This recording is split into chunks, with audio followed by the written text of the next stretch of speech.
Olá pessoal, nessa videoaula eu vou querer explicar a relação entre a inversa de uma aplicação linear, ou seja, se eu tenho uma função objetiva, eu tenho a sua inversa. E eu quero saber que quando eu coloco bases tanto de V para W, qual é a relação então dessas duas matrizes, ou seja, eu vou fazer uma ponte entre aplicações objetivas e matrizes. Para mostrar aqui a inversa da aplicação linear, essencialmente é a matriz inversa. Então, a ideia vai ser o seguinte. Vamos supor que eu tenho T de V para W e S de W para V, duas aplicações bijetivas, uma sendo a inversa da outra. Quando nós temos uma aplicação bijetiva, vamos lembrar rapidamente, vamos pensar aqui em dois conjuntos, A é x e y. Vamos supor que eu tenho uma aplicação bijetiva, vou botar 3 elementos, quer dizer o seguinte, eu consigo, para cada ponto de x, associar um único y, e para cada y ser associado por um único x. O que quer dizer isso? Se eu tenho uma f, que vai de x para y, faz sentido eu falar de uma g, que vai de y para x. Porque é injetivo e sobrejetivo, faz sentido falar cada ponto associamos a única, em que a gente essencialmente inverte a seta. E a propriedade-chave disso que a gente precisa é o seguinte. Eu sei que a f composta com g, que é uma aplicação de y para y, e g composta com f, que é uma aplicação de x para x, ela tem a seguinte propriedade. Para cada yzinho que eu tomar, eu vou para y. Por quê? Porque apliquei a g, veio para cá, apliquei a f, voltou. E a mesma situação, aqui embaixo. Para cada x que eu pegar, eu associo um x. Ou seja, para cada x que eu pegar aqui, aplico minha f e depois eu volto aplicando a minha g. E essas são as duas propriedades-chave que nós temos. Se eu tenho f composta com g, é igual a identidade, e g composta com f é a identidade. Então, isso o que são importantes? Se eu tenho T, uma aplicação de V para W, bijetiva, propriedade 1, a inversa dela, que está unicamente bem definida, ela também é linear. A S é uma aplicação linear.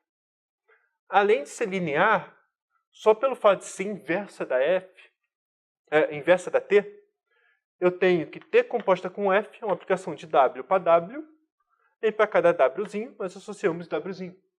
E nós damos um nome para isso, identidade. A identidade de W. E a mesma situação, para cada S composta com T, vai uma aplicação input V, e a saída vai para V, ou seja, e para cada Vzinho, ele só pode ir para V. Por quê? T de V vai ser um Wzinho, e o Wzinho volta para V, por ser inversa. Nós temos essas duas propriedades. Agora, vamos fazer o seguinte. Vamos colocar uma base para V, uma base para W, fazer a matriz de T e a matriz de S. E qual é a relação de T e S? Então, só para lembrar o que está acontecendo, e a gente vai provar que uma é inversa da outra. Mas o que nós temos é o seguinte. Vamos pegar uma base, V1 até Vn. Base de V. E o beta, uma outra base. O que nós sabemos? Como essa aplicação aqui são isomorfos, V e W é bijetivo, então a dimensão de V é igual à dimensão de W. N e N. E a pergunta é, qual é a relação entre esses dois? Então, a gente vai usar só composição. Então, o que nós temos que fazer? Eu sei que se eu colocar o W, ou seja, minha matriz identidade, tá? Vai ser minha matriz associada à identidade de W, vai levar a mesma coordenada exatamente para a mesma coordenada, e o T composta, e o que a gente tem é que T composta com S faz o quê? Isso aqui é exatamente o T composta com S. Então vamos lembrar a notação. Em cima, eu estou colocando o meu input, ou seja, qual é as minhas coordenadas e qual base. O meu input, base beta.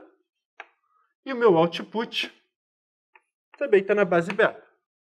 Vamos lembrar que é para dizer que está indo de W para W nas coordenadas de beta. Eu gosto muito dessa notação, ela é muito boa. Tá? É a mesma coisa aqui. Input, coordenadas de alfa. Output, coordenadas de beta. Input, coordenadas em beta. Output, coordenadas em alfa. Então, o que nós temos? Propriedade da composição. Isso aqui é igual a T vezes S, como multiplicação de matrizes. Composição vira multiplicação. Só que em relação a quem? Então vamos lembrar o T. Eu, particularmente, eu sempre olho as aplicações para ver o que está acontecendo, que pode se confundir um pouco de alfa para beta, beta para alfa, apesar de pode brincar de corte aqui. Mas eu sempre gosto de olhar. O T, input, alfa, output, beta. O S, input, beta, output, alfa. Então, qual é a relação de alfa, beta e de esse T e esse S? É que T vezes S é igual a matriz de identidade. Mas apenas isso? Não. Temos a mesma propriedade, apesar de estar parecendo que eu vou fazer a mesma coisa, mas ela se torna interessante se as dimensões não forem iguais. Quando as dimensões iguais não temos problema. Injetivo implica sobrejetivo. Mas, só para efeito para terminar, eu sei que a identidade é igual a S composta com T de alfa para alfa. Tá? Vamos lembrar disso aqui. Input, cadê? Base alfa, output base alfa. Isso aqui vai ter que ser S vezes T. A aplicação funciona muito bem. Agora o S, input beta, output alfa. Input alfa, output beta. E o que eu tenho é que S vezes T é igual a identidade, T vezes S também é igual a identidade. Ou seja, T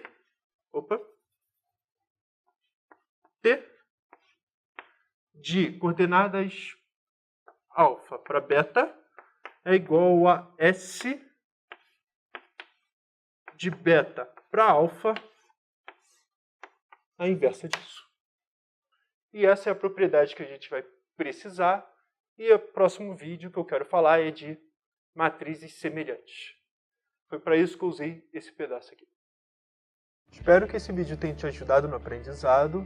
Não esqueça de me dar um feedback, comentando, dando um like e também se inscrevendo no canal. Obrigado, gente.